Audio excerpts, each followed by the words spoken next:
Hello, কি করছো? এ আর কি, এত সাজুগুজু হয়েছে কেন তোমার?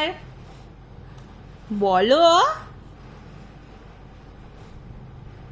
বলো কিছু।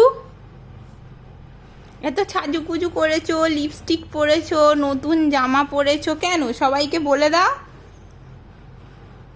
বলো। আমরা বেরু বেরু যাবো তো? আমরা কোথায় যাব বেরু বেরু করতে? মেলায়। মেলায় না, দুর্গা ঠাকুর দেখতে, তাই তো? আগে ষষ্ঠীর সাজটা দেখিয়ে দাও। উঠে দাঁড়াও, উঠে দাঁড়াও। এবার আপনি বলো। দাঁড়াও, দেখাও নতুন ঘড়িটা দেখাও।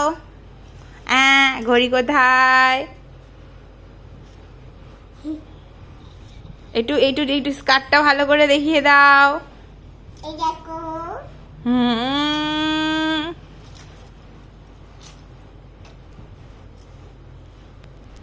বলো, মাম্মার তো শরীর খারাপ ছিল, মামা হসপিটালে ভর্তি ছিল, তাই মাম্মা আমার জন্য কিছু সাজুগুজুর জিনিস কিনতে পারেনি, নিজেরও কিনতে পারেনি। ঘরে যা ছিল ওই দিয়েই সাজিয়ে দিয়েছে। শুধু নতুন ড্রেসটা দুদিন আগে কিনেছে, তাই তো? এই ড্রেসটা আগের বছর জন্মদিনের নতুন গিফট পেয়েছিল, নতুন ছিল, সেটাই পরেছে আজকে ষষ্ঠীর দিন, তাই তো মামা? এটা মায়ের সাজ।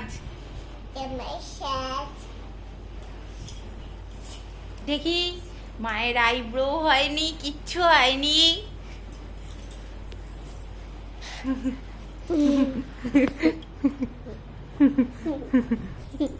তা সবাইকে বলে দাও শুভ মহাষষ্ঠী, বলে দাও। সবাই ভালো ভালো করে ঘুরু ঘুরু করো, ভালো ভালো করে খাও, আর খুব মজা করো পুজোতে। আর দিদি কোথায় গেছে? দিদি সকালবেলা দাদু দিম্মার সাথে কলকাতায় ঘুরতে গেছে। না, আমরা কলকাতায় যাবো না মা, আমার তো শরীর খারাপ। বাবা কাছাকাছি নিয়ে যাবে। হ্যাঁ।